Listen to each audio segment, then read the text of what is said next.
सर्वप्रथमे मु परमेश्वर को धन्यवाद दिए ता संगे आपण मन को मोर ख्रीष्टांतरिक नमस्कार मु ज्ञापन करे।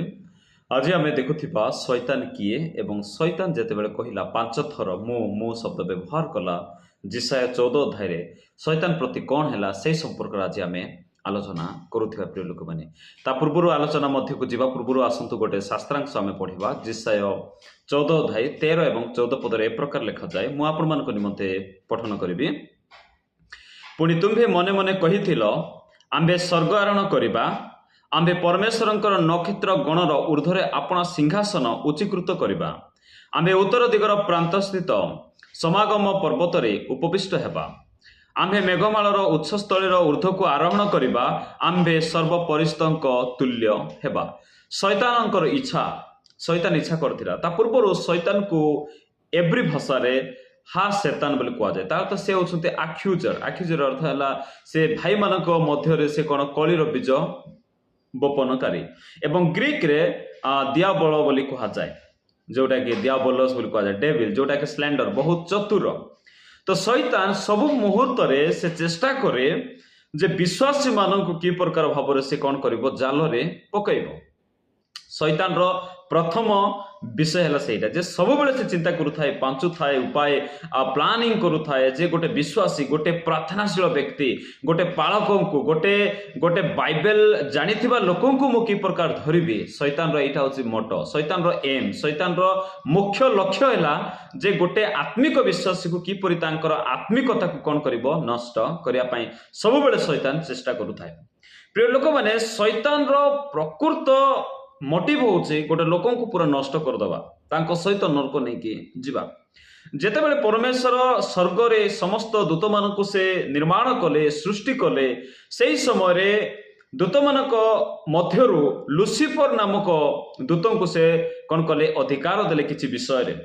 आ लुसिफर देखिबारे सौंदर्य रे परिपूर्ण थिले से सब बेले कौन माने परमेश्वरंकर पाखरे थिले परमेश्वरंकर सिंहासन को से कौन करुथिले गाइडेंस करुथिले सुरक्षा प्रदान करुथिले से देखिबा को सुंदर थिले एवं से भल गीत गाउथिले आराधना परिचालना करुथिले प्रतिटी विषय रे से कौन करथिले अधिकार पाइथिले दूत मानकु आदेश प्रदान करुथिले सब विषय से अधिकार पाइथिले। किंतु जेतेबेले से स्वेच्छा एवं गर्व रे पड़ीगला से समय कौन है तांकर पोजिशन को लेकिन तांकर से पोजिशन को लेकिन जेतेबेले से गर्व कले सेठुरु पापटा कौन कला आसिला पाप जेतेबेले आसिला से 5 थर मो शब्द व्यवहार करिछि से संपर्क आज आम आलोचना करुथिबा। शैतान हेबा पूर्वरु तांकर नाम थिला लुसिफर से दूत मानकर प्रधान दूत थिले प्रिय लोक माने।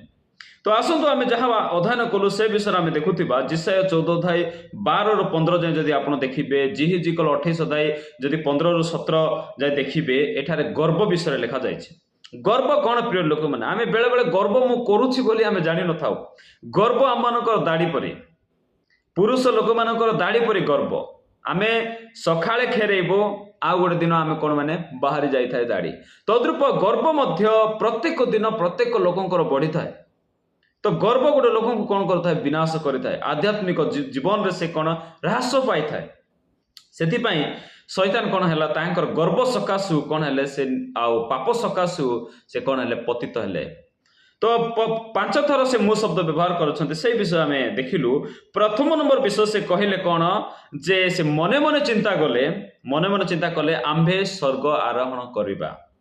से मने मने कौन करुछन्ते आमे स्वर्ग आरोहण करिबा तार अर्थ है आमे स्वर्ग को आरोहण करिबा स्वर्ग को पूरा आमे अधिकार करिबा। शैतान सब बेले मन रे सब बेले चिंता करुथिला जे मो स्वर्ग को कौन करबी स्वर्गर अधिकार सब मते दिया जायछि मो अधिकार रे मो बंचिबे गोटे गर्व पळाइला I will ascend into the heaven मो स्वर्ग आरोहण करिबी तार अर्थ से गोटे पोजीशन पाइछन्ते से पोजीशन को से कौन माने गोटे प्रकार गर्व करुछन्ते। आज मध्य जेतेबेले गोटे लोक को किछि पोजीशन दिया जाए मंडली रे किंबा चर्च रे किंबा आउ को स्थान रे जेतेबेले तांकर को किछि पोजीशन दिया जाए से माने तांकर असल रूप से माने देखाई देथान्ते। क्रिश्चियन लाइफ रे गर्व नथिबा आवश्यक कारण परमेश्वर गर्वी को दूर चिन्हती प्रिय लोक माने अहंकारी को गर्वी को दूर चिन्हती किंतु नम्र लोक मानको से प्रचुर अनुग्रह दियन्ते। आमे अनुग्रहर जुगरे अछु आम ठारे गर्व नथिबा आवश्यक प्राय आमठारे गर्व नथिबा आवश्यक कारण गर्व द्वारा परमेश्वर को महिमान्वित करिपारबा ना से दिन हेबल एवं कयन को विषय आम देखुछु गर्व सकाशु ताहांकर नैवेद्य को परमेश्वर कौन कले अग्राह्य कले प्रिय लोक मैंने आज गर्व जदि आम देखा दान पकड़ा समय प्राय समय आम 500 टका नोट काढ़ी समस्त को देखी पकाऊ गर्व आम बेले बेले पलि आसे देख मुझे पकाऊे गर्व सब बेले गोटे लोक पछरे पकई दे थाए गर्व सब बेले परमेश्वर ठार दूरे जीवन काटिया कौन करें गर्व आग को आसी था प्रिय लोक मैंने लुसिफर जीवन में सहीटा आम देखुचु सहीटा आम देखुचु प्रथम नंबर विषय आम देखिलु आम स्वर्ग आरोहण करवा आम स्वर्ग आरोहण करवा द्वितीय नंबर विषय आम देखिलु जे आम्भे परमेश्वर नक्षत्र गणर ऊर्ध्वरे आपण सिंहासन उच्चीकृत करवा परमेश्वर दूत मानकर ऊपर परमेश्वर ऊपर आमर सिंहासन कौन करवा स्थापन करवा एवं तृतीय नंबर विषय आम देखुଛୁ प्रिय लोक मैंने जे से कहते आम्भे उत्तर दिगर प्रांतस्थित समागम पर्वत उपविष्ट हेबा एवं चतुर्थ नंबर विषय कहते आम्भे मेघमालर उच्चीकृत उच्चस्थलीर ऊर्ध्व को आरोहण करवा एवं पंचम नंबर विषय आम्भे सर्वपरिस्थ तुल्य हेबा इनडायरेक्टली शैतान कहते लुसिफर कहूँ जे मु परमेश्वर हेबी स्वर्गर आ परमेश्वर सिंहासन में मु बसी बोली कहते बेले बेले किसी मंडल एमती होता है पालक को से माने अणदेखा करी पालक ठार मु बेसी जानी मु बहुत भल भाव सब किसी करें मु मेन पास्टर हेबी बोली प्राय लोक से माने मने मने गर्व अहंकार करते प्रिय लोक मैंने आउ किसी लोक मु बेसी दान दशमांश दौची बोलिकी गर्व करते आउ किसी लोक मु बेसी मंडली स्थापन करिछि मु भल गीत गाउछि मु भल बाजा बजाउछि मु भल कीपैड बजाउछि गर्व बेले बेले पळै आसे प्रिय लोक मैंने आम देखिलु गर्व सकाशु कौन है 5टा विषय आम देखिलु आज जे शैतान जेते थर मु शब्द व्यवहार कला सेते थर से तलक खसी खसी खसी खसी गला आम लाइफ रे मध्य जेते बेले आम 5 थर शैतान जेमिति मु शब्द व्यवहार कला आम लाइफ रे मध्य मु चर्च बिल्डअप कली मु सब किछि कली मु जेते बेले आसे आम आध्यात्मिक जीवन रे आम सेतिकी आम तलक जाऊ शैतान छकी बसी थाए प्राय समय आम देखु चर्च सरे की गला पड़े झगड़ा हो जाते प्राय लोक कौन पाए शैतान आम मानकर विपक्ष ठिया होइकी युद्ध करने सब बेले से प्रस्तुत रहे आम शैतान ठार बेसी चालाक बोली आम कहवा ना प्रिय लोक मैंने बेसी हेले आमर बयस बहुत कम किंतु शैतान बयस 6000 इयर्स 6000 वर्ष ठारू से भल भाव जाणिक आसी क्या केमिति फांदरे पकईवा आम आपणकर दुर्बल मोर दुर्बलता को लेकिन शैतान कौन करता है सब बेले तार ग्रेटेस्ट वेपन होकर सबुठ बड़ हथियार होची आमको दुर्बलता आमकर गर्व से भावुव जे मु कौ दिग पटे आंक भीतर पशिकी मु कौन करी आंकर स्पिरिचुअल लाइफ आंकर आध्यात्मिक जीवन को मु नष्ट करी चेष्टा करुए तो प्रिय लोक मैंने ये आम अनुग्रह जेहेतु बढ़ुचु शैतान को आम स्थान देवा आवश्यक ना से निजक आम सब बेले अनुग्रह बुड़े रखा से निजक सब बेले अनुग्रह वातावरण रखा आम चेष्टा करवा जेते जानी परमेश्वर दृष्टि आम नम्र हेबा परमेश्वर दृष्टि आम जीरो हेबा तेबे जाए परमेश्वर हमको उठेबे एवं आम द्वारा अनेक कार्य से साधन करेंगे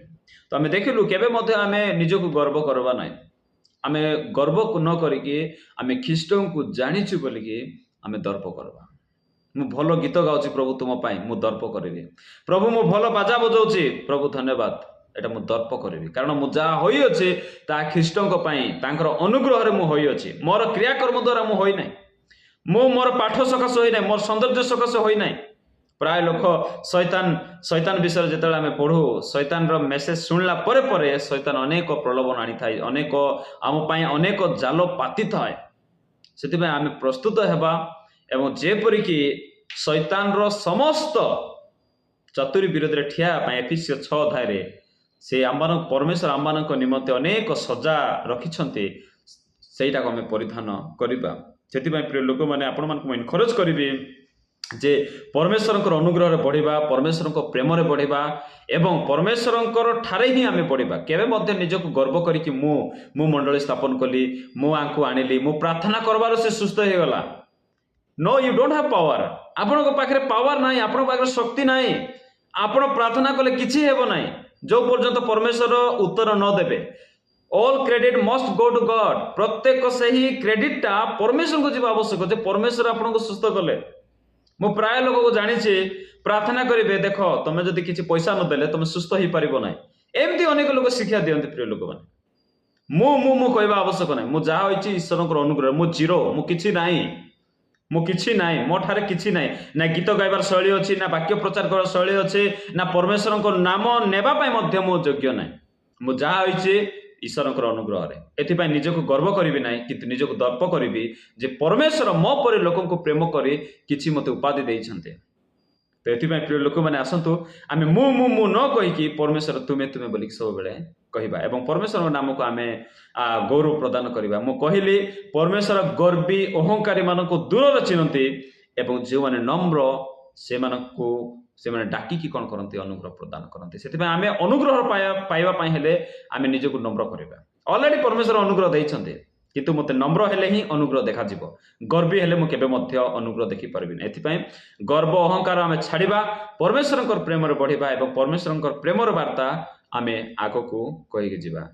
ଆଉ ଶୈତାନ ପରି ଆମେ ମୁଁ ଶବ୍ଦ ବ୍ୟବହାର କରିବା ନାହିଁ, କିନ୍ତୁ ନିଜକୁ